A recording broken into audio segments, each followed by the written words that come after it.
टम्म असे फुगलेले टोमॅटो आणि बटाट्याचा वापर करून आज आपण मसाला पुरी कसं करायचं ते बघणार आहोत. नमस्कार, टेस्ट आणि बेस्टमध्ये तुम्हा सर्वांचं स्वागत आहे. तर या ठिकाणी काही टिप्स सांगितले आहेत जेणेकरून आपली जी पुरी आहे एकदम कुरकुरीत आणि खमंग होईल. त्याच्यामुळे व्हिडिओ शेवटपर्यंत नक्की बघा. या ठिकाणी मी इथं मिक्सरचं जार घेतलंय आणि त्याच्यानंतर ना 4 टोमॅटो मीडियम साईजचे आणि 3 हिरव्या मिरच्या घेतलेल्या आहेत. तर टोमॅटोचा वरचा जो भाग असतो तो काढून टाकायचा आहे आणि अशा प्रकारे चिरून घ्यायचं आहे. तुम्हाला हवा असेल तर यामध्ये आल्याचा पण वापर करू शकता आणि लसूण पण वापरू शकता. तर या ठिकाणी हिरवी मिरची मी चवीनुसार 3 हिरव्या मिरच्या घेतलेल्या आहेत. कमी जास्त करू शकता. याच्यावरती टोपण झाकायचं आहे आणि एकदम बारीक अशी पेस्ट करून घ्यायचं आहे. तर अशा प्रकारे बारीक पेस्ट करून घेतली. एका बाउलमध्ये सर्वात आधी मी इथं 3 बटाटे घेतलेले आहेत, म्हणजे पाव किलो बटाटे उकडून घेतलेले आहेत. तर ते हाताने मॅश करून घेऊया. जे काही साहित्य लागतं खाली डिस्क्रिप्शन बॉक्समध्ये पण देते, एकदा नक्की चेक करा जेणेकरून रेसिपी करताना इझी जाईल. टोमॅटोची प्युरी केलेली टाकायची आहे, चवीनुसार मीठ टाकायचं आहे, 2 चमचा यामध्ये मी तिळाचा वापर करते, थोडीशी हळद टाकायचं आहे आणि त्याच्यानंतर 1 चमचा गरम मसाल्याचा वापर केलेला आहे आणि अर्धी वाटी कोथिंबीर धुवून बारीक चिरून घेतलेले ते टाकते. गव्हाचं पीठ घेतलं 1/4 वाटी, म्हणजे 300 ग्राम गव्हाचं पीठ आहे.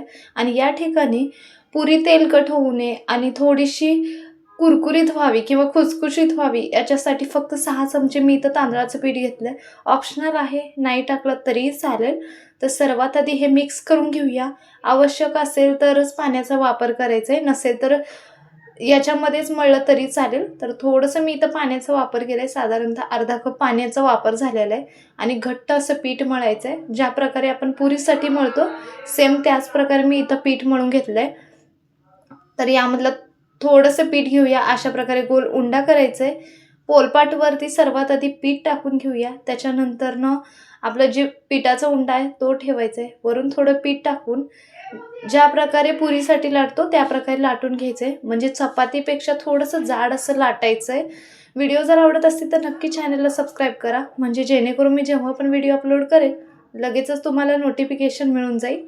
तर लाटून झाल्यावर वरून थोडंसं तीळ लावलेलं आहे. तर हे तीळ थोडंसं अशा प्रकारे हाताने दाबून घेऊया. त्याच्यानंतर मीडियम साईजची प्लेट आहे त्याच्यावर मी अशा प्रकारे गोल करते. थोडंसं लहान साईजमध्ये केलं तरीही चालेल. तर अशा प्रकारे करून घेतलेला आहे. साईडचा जो भाग असतो तो काढून टाकूया. तर याची थिकनेसपणा दाखवते कशा प्रकारे तयार केलेत ते मी.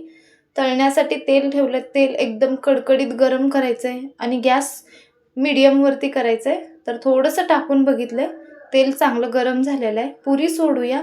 आता गॅस मी लो फ्लेमवरती केला आहे. वरून अशा प्रकारे झाऱ्याच्या साहाय्याने प्रेस करायचं आहे, म्हणजे पुरी चांगली टम्म अशी फुगेल. तर अशा प्रकारे आपली पुरी फुगलेली आहे. तर 1-2 मिनटं झाल्यानंतर परत दुसऱ्या साईडने पण तळून घ्यायचं आहे. 1-2 ते 3 मिनटं लागते ही पुरी तळायला.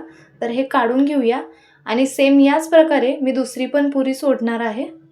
तर दुसरी पण पुरी सेम याच प्रकारे सोडायचं आहे. झाऱ्याच्या साहाय्याने प्रेस करायचं आहे, म्हणजे छान असं सर्व बाजूने फुगली जाईल.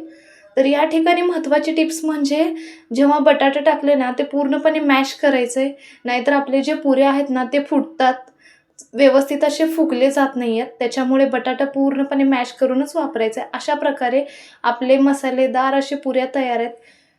व्हिडिओ कसा वाटला ते नक्की सांगा. व्हिडिओ जर आवडला तर लाईक, शेअर, सबस्क्राईब पण करा. यामधली एक पुरी तुम्हाला मी तोडून दाखवते. कमेंट बॉक्समध्ये पण नक्की सांगा व्हिडिओ कसा वाटला ते.